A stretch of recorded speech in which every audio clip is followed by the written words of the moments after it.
All right, so here we go. What is the number one tool, the most powerful, the most simple tool for executives and elite athletes? It's a deep breath.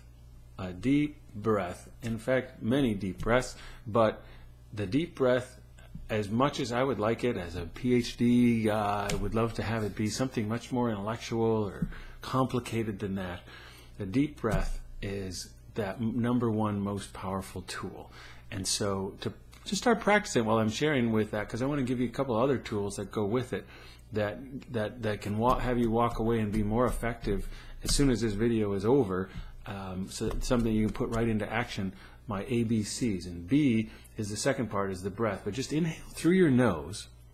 Imagine there's a balloon in your belly. You inhale, exhale out your mouth.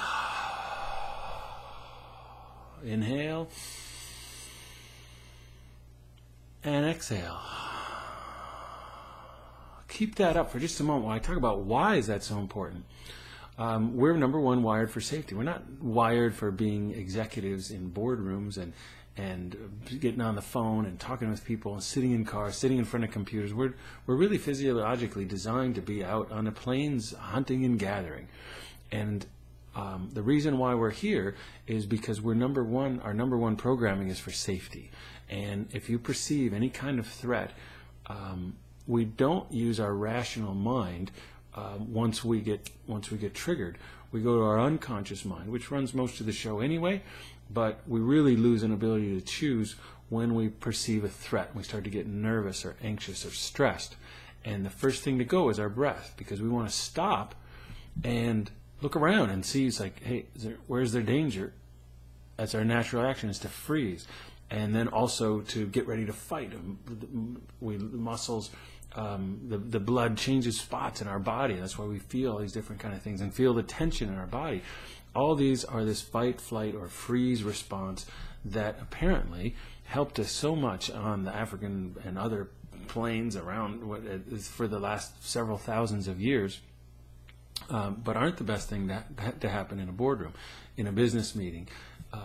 It's not the best thing to have happen. And so what the breath does is it counteracts our natural response. Our natural response is to tense up, freeze. And again, that's not what you want to have happen. What counteracts that is the breath. So keep this nice breath going, and you'll notice it starts to shift how you feel. And you've known this for a while, but chances of that you actually do a good job with this and really leverage this tool are very small. But let me give you two others that go with it. So you've got a very simple set of tools here, a very simple process to consistently be at your best. Now, my ABCs. A stands for act big or act confident.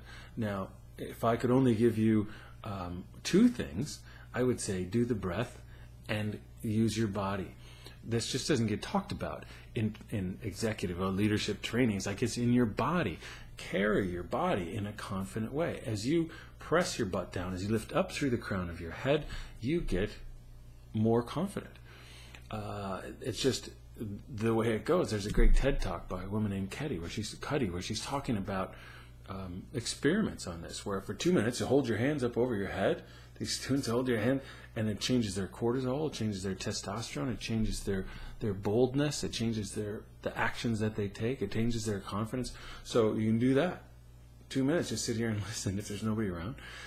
Sit here like this with your hands up and a little smile, and do the breathing, and you'll start to see what's going on. Now, you don't want to do that necessarily in a board meeting or in a business meeting, but do know that the way you sit makes a huge difference. And we do a whole set of experiences where it's like, are you more, when you're really confident, do you sit forward? Are you more back? More people are forward, but some are back. You got to know yourself. So A stands for act big, B stands for breathe big, and C is commit big. This is about focus. What are you committed to? What do I want to have happen here? When I'm talking to great hitters, it's like, okay, I want to put the fat part of the bat in the ball, and that's what I'm committed to. Going into a business meeting, business interaction, going into a business day, what am I committed to? What are the big things that I'm focused on? What's the ball right now that I'm going all in on? So, A, act big, get your body going. B, breath. Let the breath go and see, okay, what am I committed? And get your focus out on that. So implement that. Get up in the morning perhaps and do around ABCs. You're in the shower, something, get big, breathe. And now what am I committed to? And imagine that happening today. All these top athletes. I talked to Hank Aaron, all-time total bases leader. What's the number one thing for him? Visualizing how he prepared himself. He would imagine himself being successful. And you've heard this, but you don't do it, I'll bet, to the degree that you really could. That would make a huge difference. Get up in the morning, do your ABCs, say in the shower or in the car, mentally preparing, and then throughout the day, anytime you're transitioning into a meeting, onto a phone call, into a block of work time where you can just bang out your emails or something, just go, okay, act big, breathe big, commit big, and here we go. So put that into play. I'll send you some emails occasionally here to prompt you, to remind you and see how that's going. I do want to take this opportunity, though, to tell you about an assessment tool that we have. If you want to go to the next level, you got to know yourself. The ABCs is like taking your conscious mind and making choices with it, and that's the best you can do at any given moment. It's like, okay, I'm in a meeting and I'm a little nervous or I'm a little flat, something. Do your ABCs. Fantastic tool for in the moment. But if you're ready, if you really want to go to the big leagues, you got to delve into your unconscious mind and see what programs are running there that's causing the stress to come up, that's causing you to focus on things that are more or less effective. The ABCs don't actually address that. Again, they're the best tool that I know of for in the moment, what to do. But if you really want to be a great leader, it isn't about just the moment.